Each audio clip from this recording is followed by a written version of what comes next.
வணக்கம். இந்த பதிவில் நம்ம என்ன பார்க்குறோம்னா, ஒரு ஃபேமிலியில் கணவன் மனைவிக்குள்ள தகராறு வர்றது, கருத்து வேற்றுமையினால்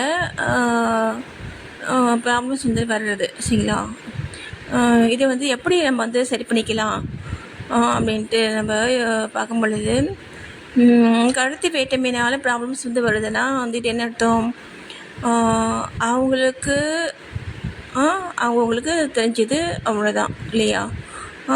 அவங்களுக்கு தெரிஞ்சது அவங்களுக்கு எல்லாம் தெரியும் அப்படின்ட்டு அவங்கவுங்களையே மனது தீர்க்கமாக நம்பி ஏன்னா ஒரு 25 ஒரு 25க்கு மேலே தான் நம்ம அந்த ஃபேமிலி லைஃப்குள்ளே அந்த என்டர் ஆகும் பொழுது பார்த்தீங்கன்னா, அவங்க அப்படியே சின்ன பிள்ளையிலேருந்து அப்படியே பார்த்து பார்த்து பார்த்து பார்த்து பார்த்து பழகிருப்பாங்க சரிங்களா. அவங்களுடைய ஆள் மனது இதுதான் சரி அப்படின்ட்டு அவங்க பேரண்ட்ஸோ இல்லை அவங்களுடைய சொந்தக்காரங்களோ யாரோ அவங்கள பார்த்து பார்த்தே அவங்க அப்படியே பழகிருப்பாங்க.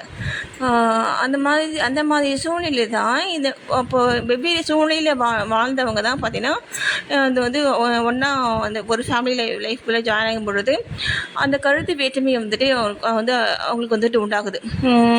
நம்ம என்ன பண்ணுறோம், ஒருத்தருடைய கருத்து தான் சரி அப்படின்ட்டு அவங்கவுங்க அதை தீர்க்கமாக நம்புகிறோம். ஓகேங்களா. இந்த மாதிரி சூழ்நிலையில் இப்போது ஆப்போசிட்டில் இருக்கவங்க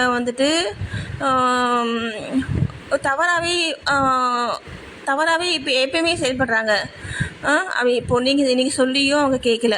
யாரோ ஒருத்தவங்க அங்கேவே எப்பயுமே இருக்காங்க. நீங்கள் சொல்லியும் அதை அவங்க அதை ஏற்றுக்க மாட்டேங்கிறாங்க, ஒத்துக்க மாட்டேங்கிறாங்க.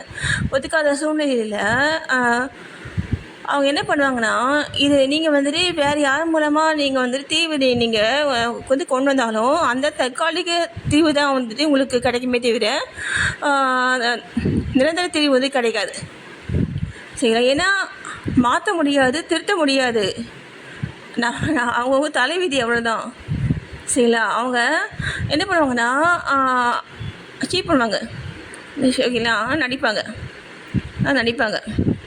என்ன அது தேவையில்லாத முயற்சி ஓகேங்களா. அதனால் இந்த மாதிரி இந்த டயத்தை வீணாக்கதை விட்டுட்டு புத்திசாலித்தனமாக எந்த மாதிரி குழந்தைங்களுக்கு நன்மை செய்ய முடியுமோ அந்த மாதிரி நீங்கள் செயல்படுறது தான் நல்லது. நன்றி.